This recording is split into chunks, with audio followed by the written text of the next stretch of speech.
Good afternoon, ladies and gentlemen, and welcome to another segment of Asaph Cafe. I am your host, Asaph Adonai, and we have affectionately our aging rocker Emmett today. And I'm going to do a one-on-one with Emmett today, and we're just going to talk science fiction. You are concept. We haven't done this. This is going to be awesome. Yeah, and if there's something about science fiction I don't know, you can enlighten me too, because the shows... I'm a huge fan. I've always been a huge fan of science fiction. It's just there hasn't been a lot that they've made recently, but the old stuff I love. Well, we're going to get into the old stuff, shows like not only Star Trek, but Voyage to the Bottom of the Sea, Time Tunnel. Do you remember Time Tunnel? No, I don't. Yeah, we'll talk about that. We'll talk about the history of some of the science fiction shows on television by Irwin Allen. Yeah, definitely. That'd be fascinating. So if you're not familiar with him, I'll enlighten you about him. And I'm kind of punked out today. Asaph wanted so I got my chain.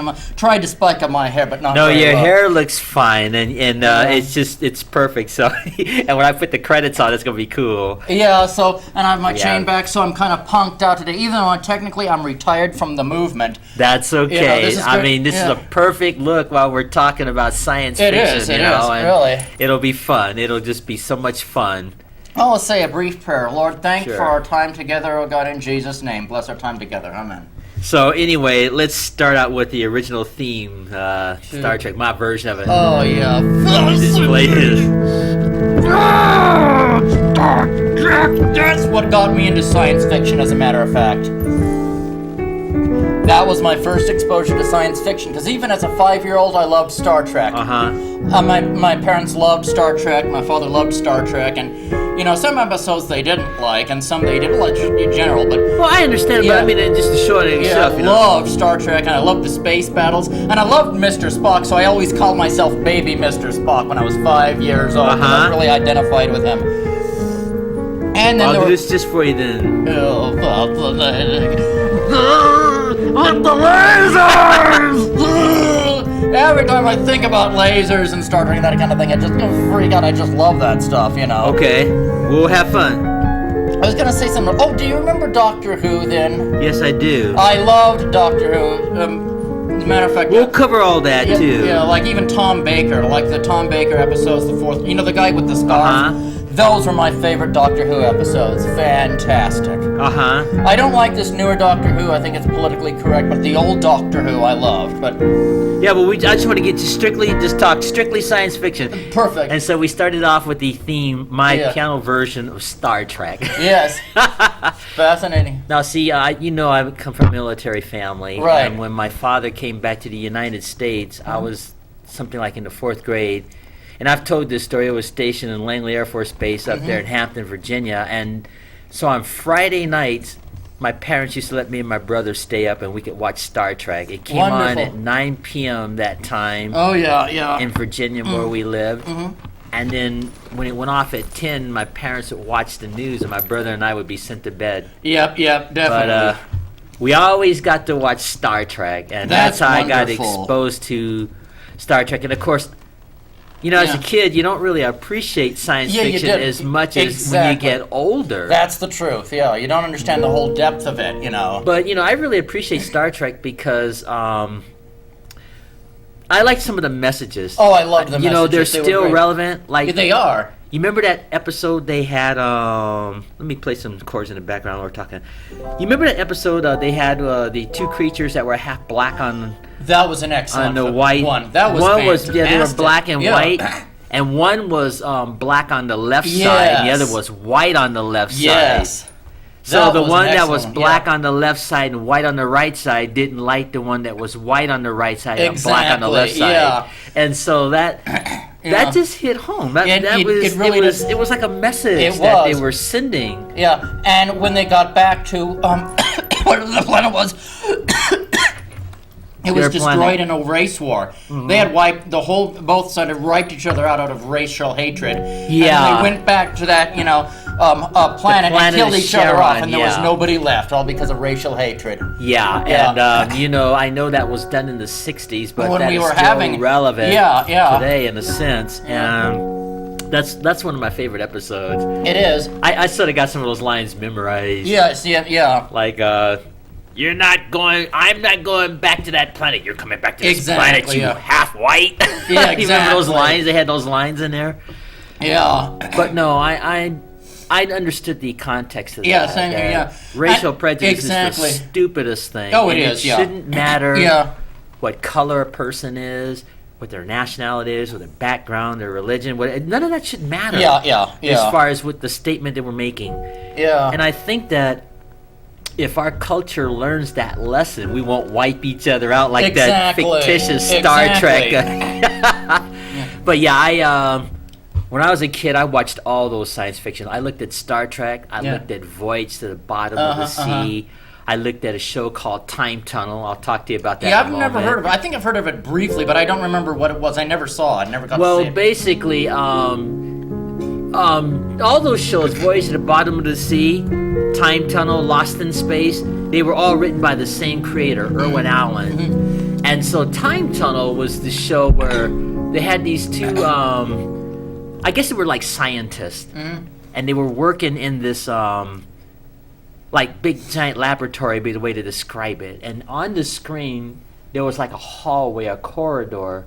And when you went inside this corridor, the scientists would be working the controls, and they can send a person back to any period of time. And then they would be able to view it as the two time travelers went back in time. Like if they went back to the time of the Roman gladiators or something like that. And what was interesting about that show, when the two volunteer guys decided they want to go back in time, something went wrong with the time tunnel machine, so it kept plunging them through different points of history. And so the scientists that were in the lab had to keep track of where these time travelers went. And it had the same plot line where just about when they were about to be killed, they'd get rescued by the time tunnel, and they would disappear and go back into the time tunnel. And so the scientists were trying to figure out how to get these two travelers back to their own time, and they never could get them back to their own time. And so each week they were in a different episode, a different time period of time, and it was just like how Lost in Space. You know how they were lost in space? Oh yeah. Well, these two time travelers were lost in the time tunnel. Yeah. They were stuck in the time tunnel, and they the scientists were trying to get them back. So that was kind of the premise of the synopsis of that show. Each week they'd be in some period of history. It could be World War II. It could be gladiator time. It could be some other time in American history. And these two guys would have to live through that, even though they had their normal clothes from the future. And it was just a kind of a cool show called Time Tunnel. Interesting. Do you ever remember The Outer Limits from the 60s or 50s? 60s? I do. I didn't particularly care for that. I loved it. But I loved that. That was a creepy show. I know. And I loved the marathons, because at the marathons you were so weirded out. You're going blah, because it was a lot of screaming and a lot of I know, and I realized that. I just loved it. It was very frightening, and even had some good messages. But I know, and I understand too. Yeah. Incredible. I mean, it was so weird. It was the weirdest show, and it was really good. Really, a lot of screaming and a lot of. I know, and I realized that. But I liked. So I mentioned Time Tunnel, and then Irwin Allen also did some other shows, movies. I don't know if you ever heard of them, like Earthquake. No, I never heard of it. How about Towering Inferno? Did you ever see that one? No, I never did. Well, basically, Towering Inferno... I'll play this while we're talking. Time Tunnel. They got me thinking of Time Tunnel. Towering Inferno, it was about this building that these people built. It was like 200 stories high, like this big skyscraper building. And a fire from the electrical system broke out on the 80th floor. So all the people from the 80th floor up were trapped in this big skyscraper, and the fire started going up. So the people had to climb up more, more floors to try to escape this. And so the helicopters would try to fly around this building to try to save the people in there. And the helicopters had trouble because the building was just too high, and it was too high for the helicopters to go. Try to rescue these people. And it was just good science fiction imagination there. Oh, interesting. And Steve McQueen was in that film. I don't know if it's science fiction. It sounds more like a disaster movie, but not really science fiction with aliens and spaceships and robots. Well, maybe not in that sense, but I think it fell in that category because, you can use your imagination. Now, I know Time Tunnel fits that science fiction. And Lost in Space technically fits that. But you know what and I have seen documentaries on the stars of the original Lost in Space, Billy Mooney and June Lockhart. I think they all felt that if that show had stayed serious, exactly, it would have left a better legacy than when it went on to leave. See? Yeah, I remember that. Yeah. Did you see the original pilot? Yes, I Lost did. in Space? You remember how serious that was? They had all the people working the controls, and the Jupiter 2 was like just looking really cool. Mm-hmm. And Dr. Smith was from the nation that wanted to keep the United States from being the first to go out into space. Exactly. And Dr. Smith gets trapped in there just before that ship takes off, and that was the premise starting the series. But after about season 1.5, they changed from the serious. Like, for example, they had some episodes where when the Jupiter 2 was in space and they needed to fix it, John Robinson goes out on top of the ship and he's like out in space trying to fix it, and his line breaks, and he starts drifting off in space, and so his wife, Maureen Robinson, goes out there, and she suits up, and she's shooting a line out there trying to save her husband. You know, stuff like that. Exactly. They should have kept that, really serious. I think that you're absolutely right. But I think what happened was whoever the writers or... At that time, I think they wanted to cater to children, so that's when they started getting those weird monsters on there. Yeah, kind of goofy and just the goofy kind plots, of thing. Just, oh boy, Do you remember a show then called Space 1999? I liked that. I remember that. That was good, and some of it was downright frightening too, but it was well done. One of the best shows I've ever seen, really. It's my version of Lost in Space in the Gun.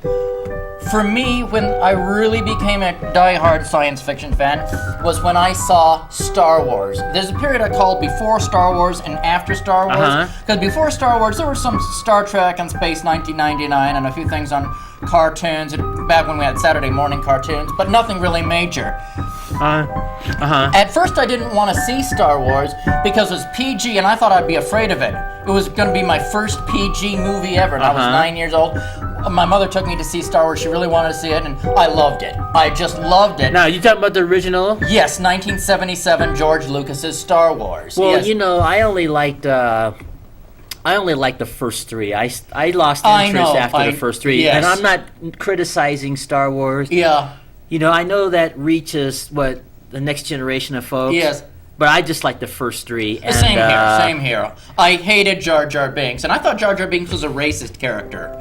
I don't know. I don't know if I'd say that, but... I just thought they were making fun of black people when they had that Jar Jar Binks character, and I hated Jar Jar Binks, the way he was so irritating and annoying. Maybe that was just a space creature or something. Yeah, I thought... But I did not like the Phantom Menace. I didn't see that, so I can't comment on that, but I know of it. It was you're missing nothing. You're missing nothing. But no, getting back to the first three, yes. And especially that line that was creepy. Luke, I'm your father. Yes. Yeah, I love it. Yeah. No, but I liked. I think I would like 3 out of the first 3. Yes. If I had to pick one. Yeah, the third one, The Return of the Jedi. Yeah, that was fantastic. Yeah. Because I think that showcased more. It did. Characters. It did. For the show there.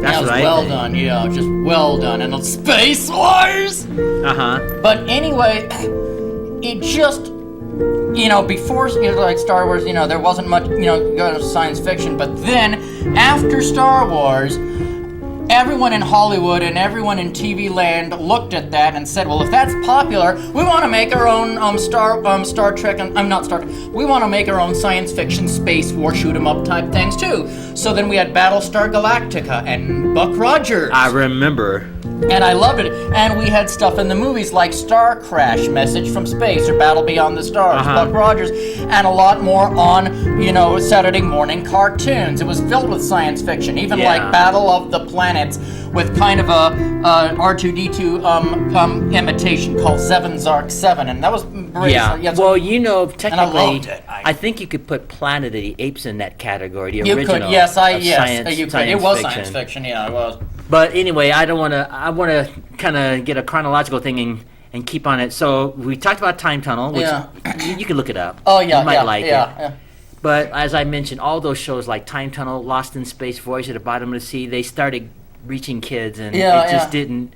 For me, it didn't work anymore. All the monsters and the silly. Yeah. things that they had on there. Mm-hmm. But each one of those shows, like Voyage to the Bottom of the Sea, it had like episodes of espionage and like they had a ship called the Seaview. I don't know if you're familiar with that. It's Never a submarine. Heard of it. They called it the Seaview. Huh. And this was a special submarine that could go underwater more than the average submarine, and it would hold and not crunch under pressure because of the pressure of the water. Yeah. It was a special kind of submarine, and they could infiltrate because they could go so far in the sea and catch bad guys and stop people from trying to shoot out missiles and destroy nations and stuff like that. That was their original premise until they had the goofy monsters. Oh, I'm sure, yeah. And then they had a little tiny ship underneath the Seaview called the Flying Sub that would come out and it would go up and it would fly in the air like a spaceship. Oh, interesting. It was just the coolest thing when Captain Crane or the Admiral Nelson would go on a special mission. They could take this flying sub and infiltrate because it could fly in the air. It looks like a spaceship. And all those shows, and there was Land of the Giants that fit that category. I remember Land of the Giants. I liked that. I liked Land of the Giants a lot. Yeah, that was pretty cool. And you know what I liked about that show, the original premise, they were on a flight from London, Los Angeles going to London, and what they would do is shoot themselves in space and then come down real quick. Yeah. And while the Earth would spin around, and then they'd be there real quick. Yeah. But when they shot themselves in space, there was this little cloud in space that sucked the spin drift into it, and they wound up in this Land of the Giants. And was that another planet, or did they go on? I thought they ended it up was on another planet, but the planet was inside this little vortex thing in space that it went through, and that's where the adventure started. And they had this scene where. When they first went on that planet, they didn't know they were on this planet of giants, and the captain was trying to tell the crew that they're not on Earth, and nobody believed it at first. And they had this commander named Fitzhugh. He's like Dr. Smith, just kind of gets into stuff. So he sneaks off the ship, right? And the little boy Barry goes after him because he's fond of Fitzhugh, and they're in a scene where Fitzhugh stole $1 million cash.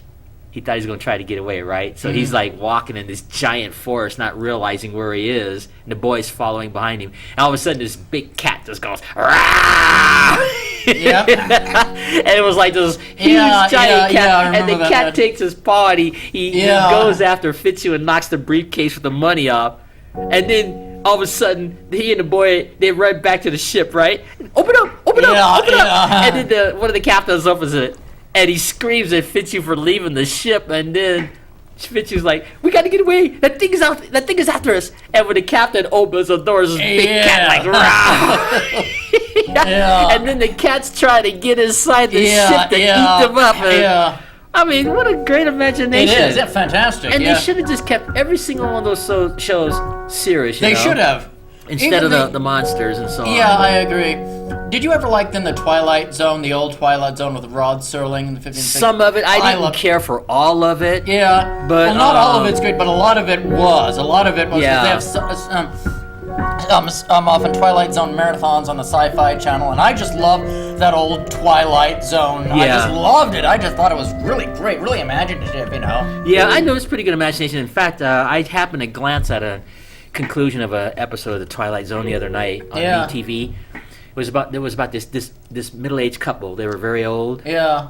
And they were talking about they wanted to be young again. Yes. And so the husband, he gets the money in a poker game. The professional poker guy lets the old man win because he was old. He takes the money and goes to the science lab, right? And then they put him inside a young body. And he runs out. His wife's all old. He's all young and everything. He's like, "Honey, look at me. I can do push-ups again. I can run, blah, blah, blah. You know, no more pain and stuff." But then the wife got scared, panicky, and she didn't want to be young. So the husband sacrifices being young, and he goes back to being old for the sake of love. Yeah. Now, something like that I could see, you know. But I didn't particularly care for every episode of the Twilight Zone. Well, no one would. But, there were some halfway reasonable, decent ones. Yeah. But also, what are the shows? Getting back to Star Trek, they had like 10 movies. Yeah. 10 yes, films they did. Since the series. Yeah. And how many of the series have you seen? How many of the series I've seen? Not the series, I'm talking about the movies. I have seen 1 through 7. I didn't see the others, 8, 9, or 10, but I think I saw 1 through 7. It's just basically like watching Star Trek: The Next Generation, because Captain Kirk and those characters are gone. Yeah. And then of course they have these 2 new Star Trek now with the younger cast. They have a new cast. Have you seen any of those? You mean like Voyager or Deep Space No. Nine? I'm talking about the latest Star Trek movies. They have 2. Yes, they were excellent. With younger actors. And when Captain Kirk and Mr. Spock were just beginning, that was fantastic. I like that episode too. Spock nearly kills Captain Kirk at first. But what was interesting was they had a message on the first new Star Trek film.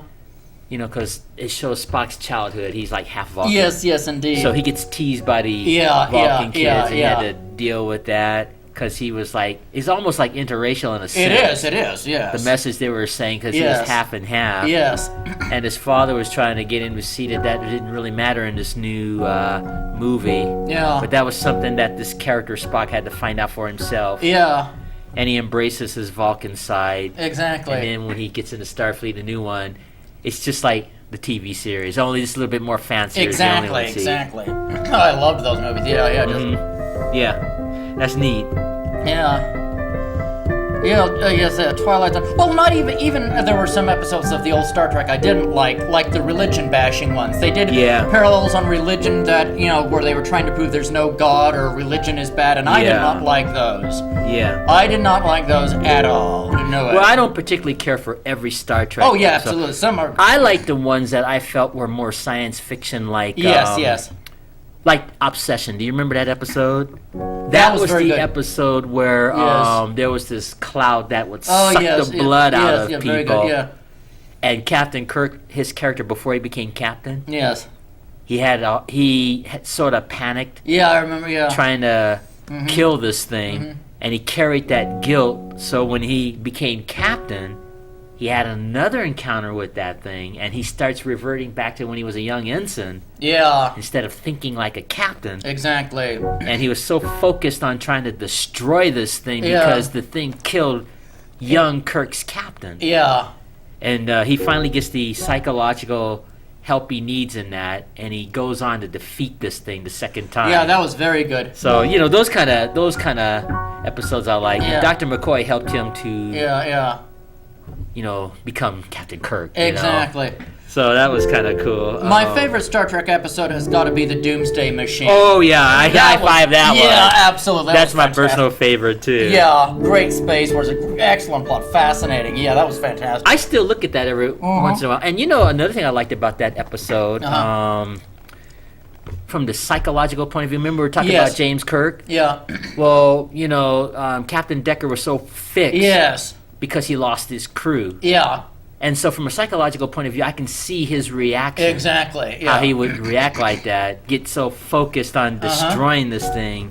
And of course he ends up taking his own life. Yeah. But and it turned out that his taking his life, Captain Decker taking his life, they helped him solve how to kill that Doomsday Machine.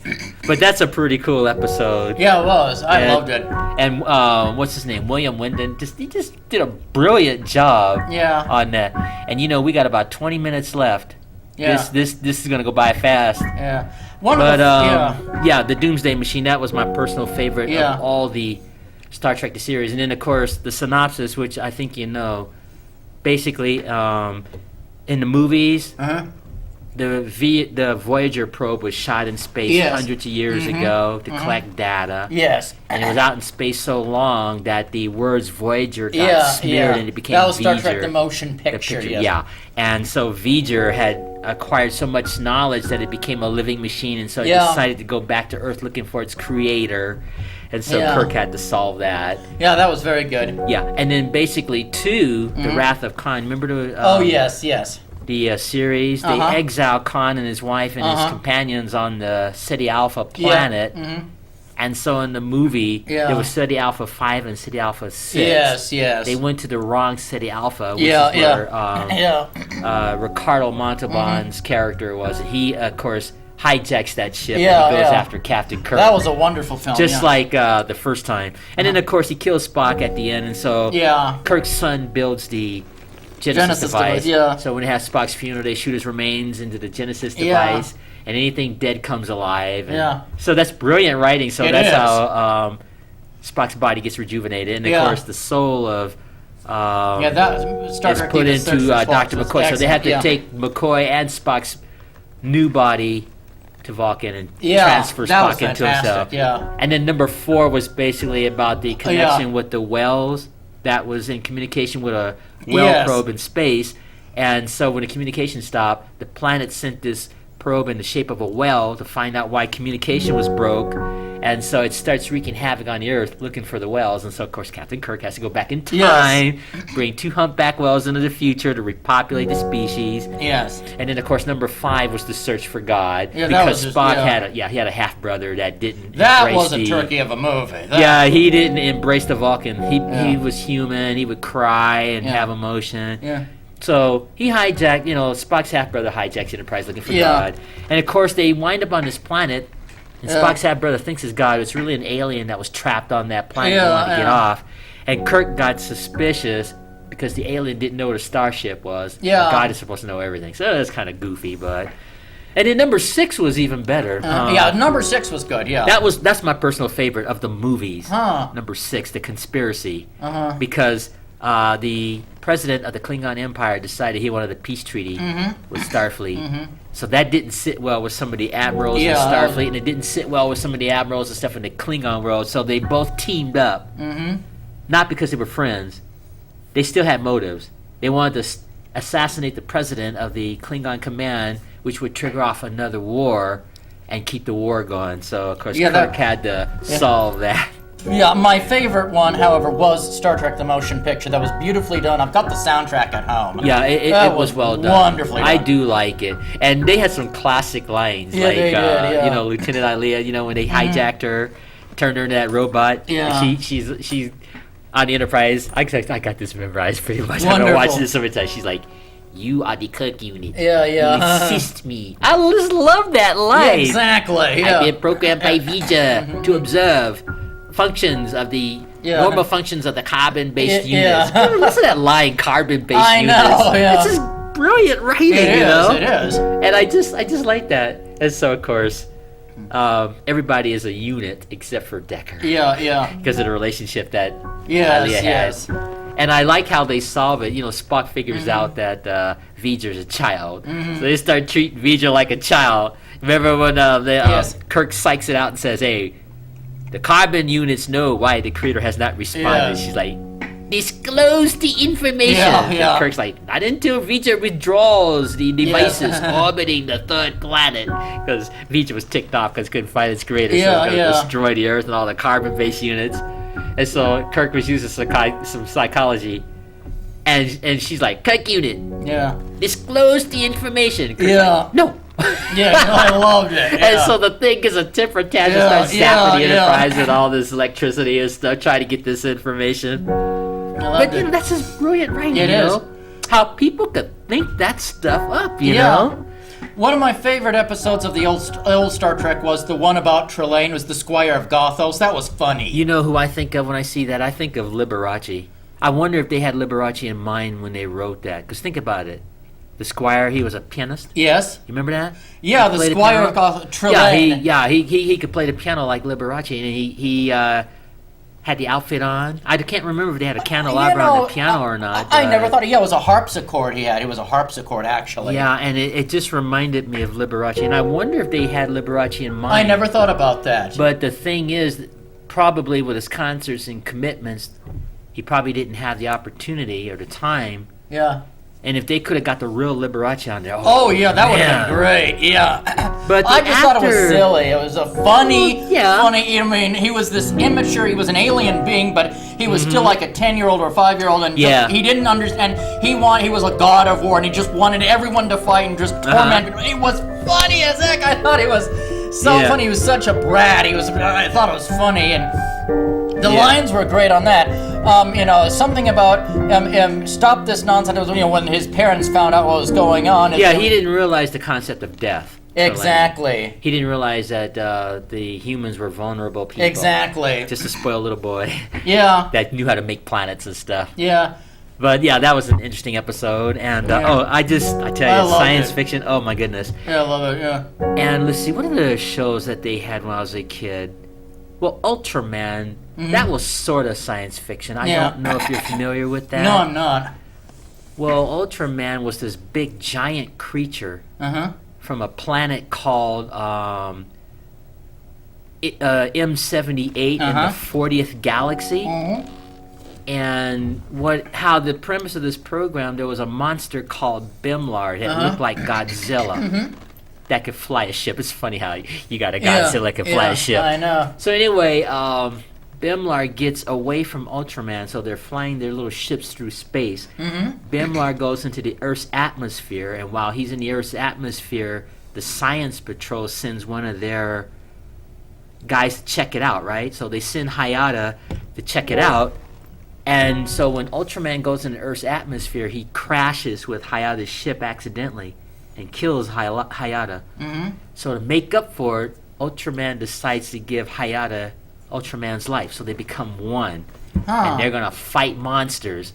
So Ultraman gives Hayata what's called a beta capsule. And whenever Hayata's in trouble, he pushes the beta capsule and he becomes Ultraman. He, big as Godzilla.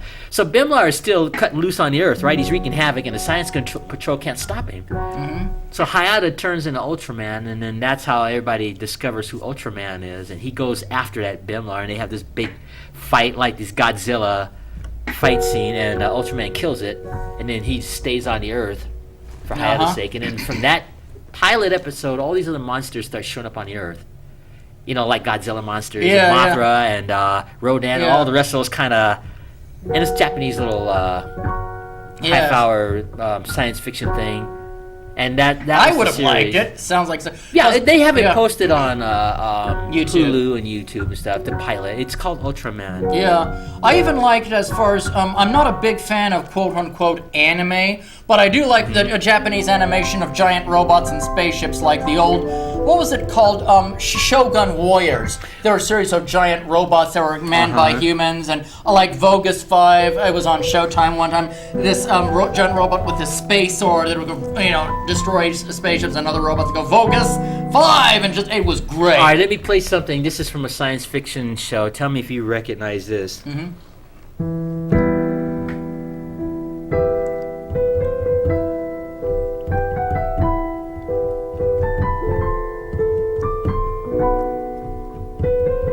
I'll keep playing it.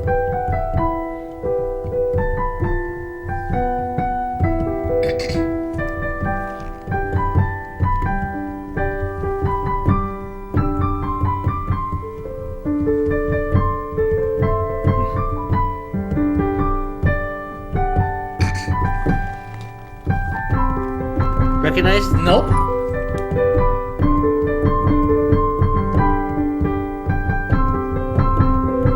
It's beautiful. That is a theme to a show called Johnny Sokko and his Flying Robot. Huh, interesting. That fits in the science fiction category, Ultraman. Basically, the scientist, it's always scientists on these, yes. Well, anyway, they built this big giant robot about the size of Godzilla. And it was a beautiful robot. It had special powers. And to activate this robot, the very first voice that robot heard would obey that voice's command.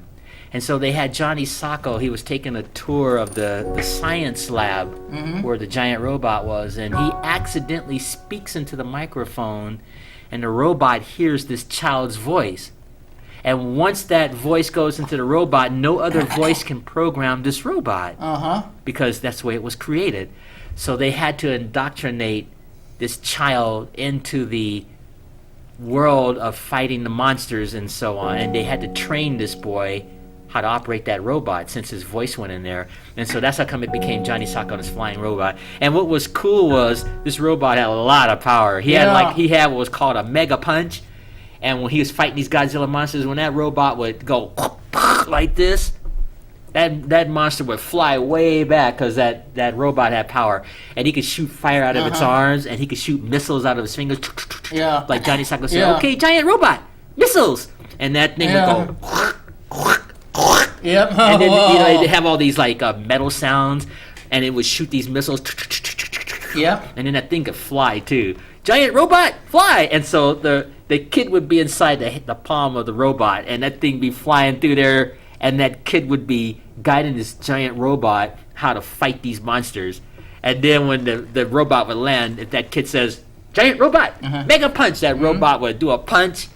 And any command, and it was just the coolest show. Johnny Sokko and his flying robot. When I was a kid, I used to watch that. I watched Ultraman. I watched Johnny Sokko. I watched Star Trek, and I watched Space 1999. Well, I was a little older by the time Space 1999 came out. Yeah.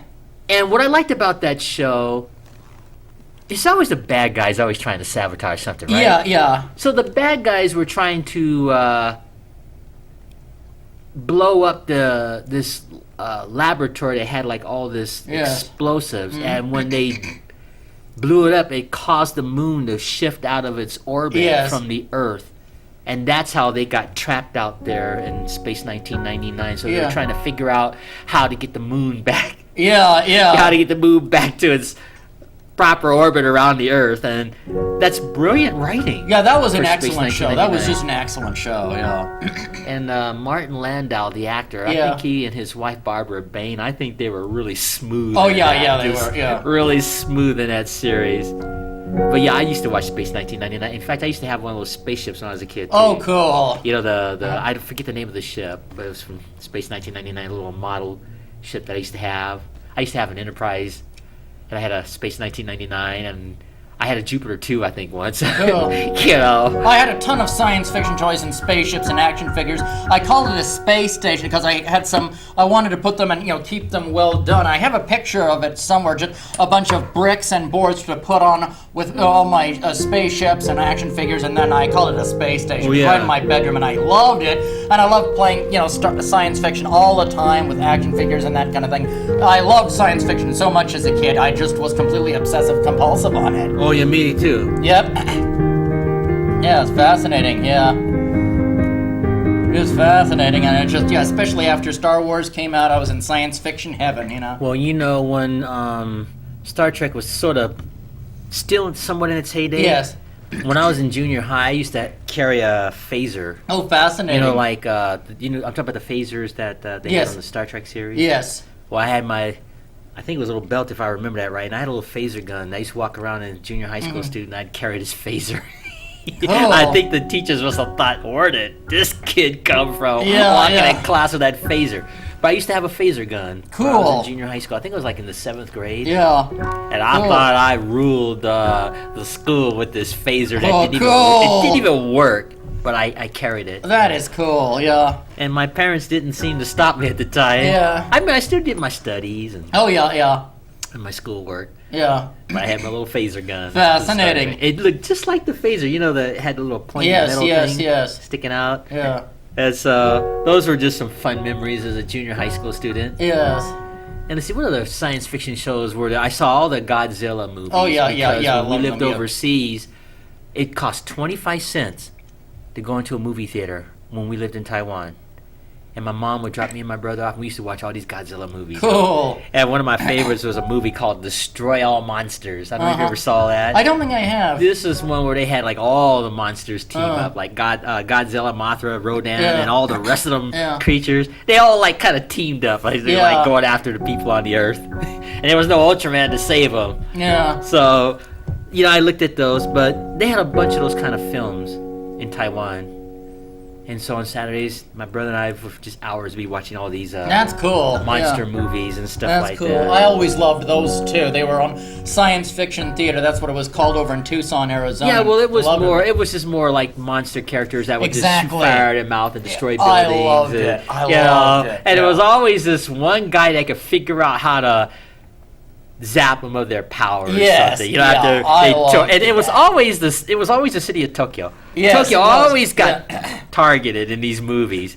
And like every monster that showed up, we're gonna smash buildings. Yes, so it'd be like smashing buildings and running through blocks and neighborhoods and shooting fire out of their mouth and all kinds of crazy stuff. And it's like they destroy Tokyo.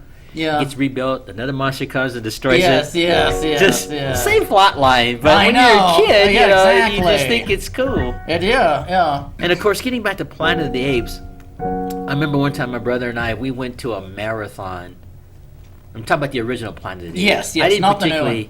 I didn't particularly care for those new ones. I didn't even see the new one. I didn't want to. It just isn't the same. It was like the new Lost in Space movie. It was okay. Yeah, I saw the new Lost in Space movie. But it wasn't the same. No, it wasn't. And I'm not trying to pick on the actors that did the new Lost in Space or the new whatever, but it just wasn't the same. But getting back to the Planet of the Apes, they showed all 5 of those in one setting in a marathon that my mom dropped me and my brother off and some friends. We were there something like 11 o'clock in the morning. We didn't walk out here till like 6 or 7 in the evening. Wow. And what they did was, after they would show one film, they'd give you like a 15-minute break while they're setting up the film and give you time to get your Coke and stuff. Yeah. And my brother and I, we sat through all 5 of those Planet of the Apes in the same day. And that was so cool. Yeah. I mean, we saw Escape from the Planet of the Apes and Conquest of the Planet of the Apes and Beneath the Planet of the Apes and cool. And of course the original Planet of the Apes that started it. And so that's really cool to be able to watch all that in one day. We literally in one day watched all those Planet of the Apes, and I think we had more popcorn and soda that day. Cool. And when we got home that day, I don't even think I ate dinner. I think I think my mom made me a peanut butter sandwich or something. Sent me to bed a few hours later, because you eating popcorn and drinking soda all day. You know, when you're young, your body could take it. You know. But for me to do that now, that'd be unthinkable. Yeah, it would be. Yeah. But it was fun watching all those Planet of the Apes, and of course, my personal favorite of all 5 of those is the first one. That the was one with Charlton Heston. Yeah, absolutely. Yeah, that was brilliant writing. Yeah, they even, I guess, did a TV show based on it. Yeah, and I used to watch it, and I didn't think that was Yeah, as good it wasn't. either. No, it wasn't as good as the TV show in the 70s. I mean, I watched it. Yeah. And like, I watch all these remakes, and sometimes when they do a remake, it can be pretty good. Yeah. And then there's other times like, they should have just left it alone. You know, that's the way I look at it. Yeah. But getting back to Planet of the Apes, what I liked about that, you know how we like have taxidermies and stuff, and we take like deer heads. Yes. And I don't think that's wrong in and of itself. Right. You know, like to have a deer head in your living room. I think it's pretty cool, actually. But what I liked about Planet of the Apes was the reverse. They did the taxidermy on the humans. Yes. Because remember that scene when the African-American astronaut with Charlton Heston, they did a taxidermy on him. They turned him into like a dummy after he had already been killed anyway. So they took his remains and made it like a taxidermy where he was standing in one spot. And it was a scene where Heston got away from the apes, and he's running through this like church where there's this funeral, right in the middle of a funeral. Look, there's a man! Ah! And he's like disrupted the service, and he runs in there and he punches a couple of the gorillas, and he jumps over the casket where they had the funeral, and then he gets away, right? And he runs into the it looks like the science lab or something. Yeah. And he sees his astronaut friend that was taxidermied like a dummy. And he had this real cool music, dun dun dun dun dun dun, you know, while Heston sees his friend. And then he gets away from the apes, and of course he goes outside. They recapture him, and he's like, "Take your stinking balls off me, I remember that. Damn dirty ape!" Yeah. What a great line. Yeah, exactly. And then it freaks out all the scientists and the gorillas because they realize that this guy can talk. Exactly. Yeah. So, but what I liked about the storyline was the reversal of how what we do to animals. Exactly. What the animals did to the humans. Yeah. Brilliant science fiction. Absolutely. And it turns out that Heston was home all along on his planet. Yeah. he had just got plunged into the future. Exactly. Fascinating. Brilliant. Yeah. This is brilliant writing. It is. By the way, I know you probably don't like R-rated movies or such, but did you ever like... It depends on the film. Did you ever like the Alien trilogy with Sigourney Weaver, Alien, and I only saw the first one. That was enough for me. I loved it. Well, I'm not going to say don't watch it. I'm just saying for me personally, after that first one, that was enough. But what's interesting is there's movies that do parodies on the first one. Have you ever noticed it? Yes. Remember that scene in Alien when the alien was being born and it popped out that guy's chest? Now, I admit that was pretty gruesome. Yeah. But where I'm going with that is they had a scene in Shrek 2 where Puss in Boots was hired by the king to kill the ogre, right? Uh-huh. And so they had this scene where Puss in Boots gets Shrek. He has these sharp claws and he's like...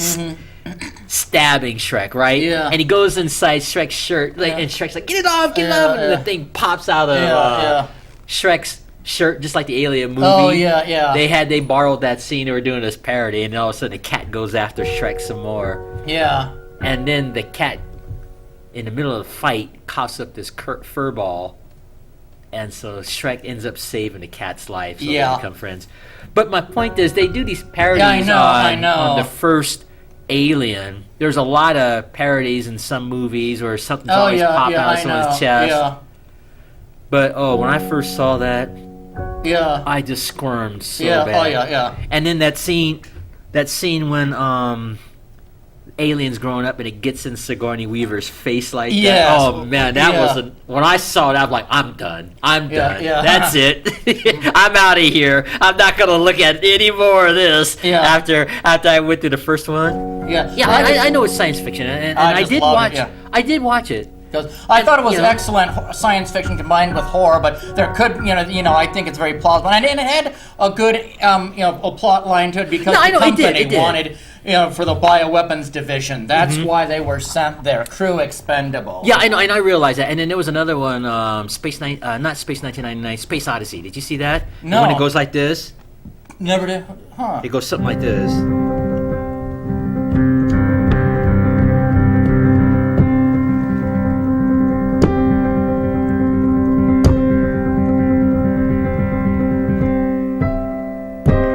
Oh, 2001: A Space Odyssey. I remember. Did I say that right? Yeah, I thought it was a television series. Yeah, 2001: A Space Odyssey. Yeah, Space Odyssey. I probably didn't say the right one. Yeah, I saw that. It was okay. Yeah, I saw that. Something like that. Yeah, but it was okay. Not great. I read the book, saw the movie. I didn't even really understand it. Well, it had something to do about the ship taking commands from this one person, from what I remember, and the ship blows itself up at the end. Mm-hmm. It was like a talking spaceship. Yeah. Had a talking relationship with one of the astronauts who was trying to get the ship to comply and obey. Yeah. And of course, the thing blows itself up. Wipes out everybody. So I guess you never saw Aliens or Alien 3 if you were done. No, I was done after Alien 1. I was done. That creeped me out. I was like, I'm done. That's it. No more. I mean, it was tough enough seeing that alien when it was being born popping out of that guy's chest. Yeah.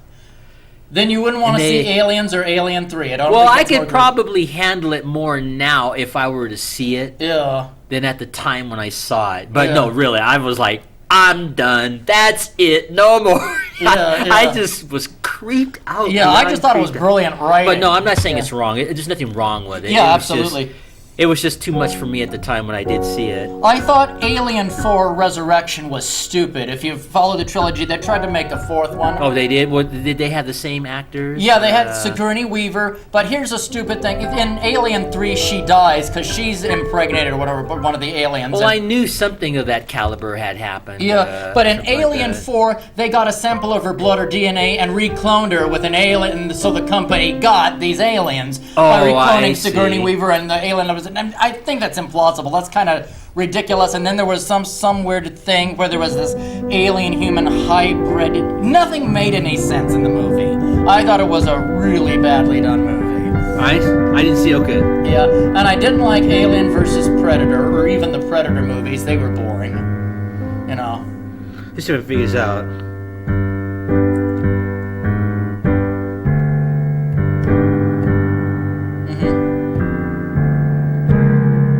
something like that. You know, the music to Voyage at the Bottom of the Sea. Yeah, yeah. Let me do it again. Let me try to figure this out.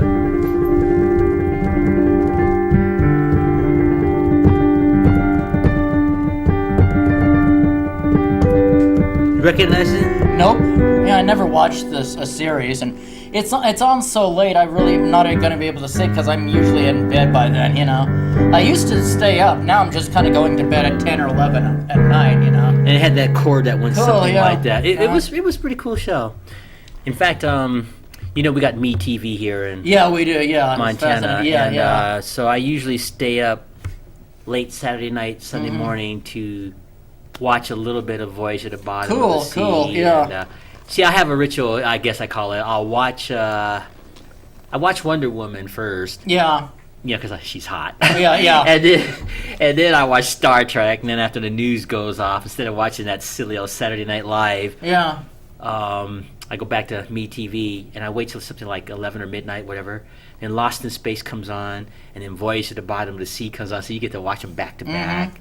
And then I usually go to bed after that. But those are fun to relive, all those science fiction shows. And, you know, there were so many that I liked. Yeah. And there were some I didn't like. Yes. And there were some I tolerated. Yeah, exactly. But, you know, if you're into science fiction, that's a great way to use your imagination. It is. It's so imaginative. And from that point of view, I really like it. I like. Absolutely, I love it. Yeah, it's just they've hardly made any movies or TV shows worth seeing. A lot of it is so politically correct that. No, I'm not talking about that. I'm just talking about just good old science fiction where you can use your imagination. You can fly through space. Yeah. And speaking of that, you know, when I was a little boy, they had Westerns that dominated television. Yeah. So when Gene Roddenberry came up with the first concept of Star Trek, it was originally supposed to be a Western to the stars. Yes, it was, like a wagon train to the stars, Yeah, but Gene Roddenberry decided that was not what he wanted. He wanted to tell drama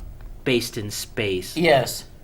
And when they did the first episode, The Cage, NBC rejected the pilot, but they liked the idea, so they gave Gene Roddenberry a second chance. That's when they got William Shatner, McCoy, and the rest is history. So, a little brief, you know. Yeah, definitely fascinating. I do want to talk about briefly.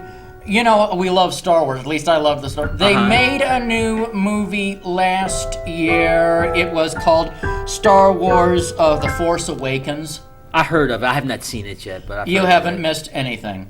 Okay. It was a terrible. My mother loved it. I saw it with my mom. You saw it with your mother? Yeah. We went over to the movies together. She wanted to see it. She loved it. I couldn't stand it. The reason I hated it was because I thought it was a ripoff and a replay of a bunch of other Star Wars movies. Okay. I thought it was recycled from the old Star Wars from the 70s. And it was just recycled. They had the Death Star again. They had another rebellion. They had another reincarnation of the Empire. They had the X-Wings fighting a big Death Star and going back to a similar planet similar to Yavin. And I kept going, Lord, please, why are Lord, it's not going to be a Death Star. They're not going to Well, you know, it's like I said, we're running out of time now, and if Christian and his friend don't do it, we can just continue talking about this. Yeah. I'm having fun with it. Same here. It don't bother me. I could talk science fiction all day. Oh, same here, yeah. I could talk movies. And definitely. Speaking of that real quick, Misha, our guest we had last week, she was a good sport, you know. Yeah. We had her in the middle, and we were talking science fiction. I saw her later on, and she was like, I was so overwhelmed, you two, talking science fiction. You know, because she just teases me, because she lives right next to me. Yeah. So, you know, Misha was a good sport. Yeah. So, and on that note, let me make some acknowledgments here. So, Misha, if you see this episode, you're a good sport to let Matt and I bombard you with science fiction. And, of course, I enjoyed this today, too. This is fun. And if Christian doesn't know, we'll just talk some more. Yeah. Because there's plenty of stuff about science fiction we talk about. I love it. I'm real. That's a guy thing, I guess. You know? It is. I guess so. Yeah. I guess it must because like my birth mom, I used to get her to try to watch Star Trek, and she could not get past Mr. Spock's ears. Yeah. I can't look at that man with those ears. Yeah. She focused so much on them ears that she couldn't see the plot line. And on that note, ladies and gentlemen, thank you again for watching this segment of Asaph Cafe. I am your host, Asaph Adonai, and we have our aging rocker. Affectionately, our agent rocker, Emmett, and it was fun to just shoot. Yes. The shoot, as the saying goes. Fascinating. And talk about science fiction. So, we're going to sign off on this here, and we'll probably continue where we left off in show number 2. So thank you for tuning in, ladies and gentlemen. I am Asaph. Here's Emmett. And on behalf of both of us, until our next show, Maranatha.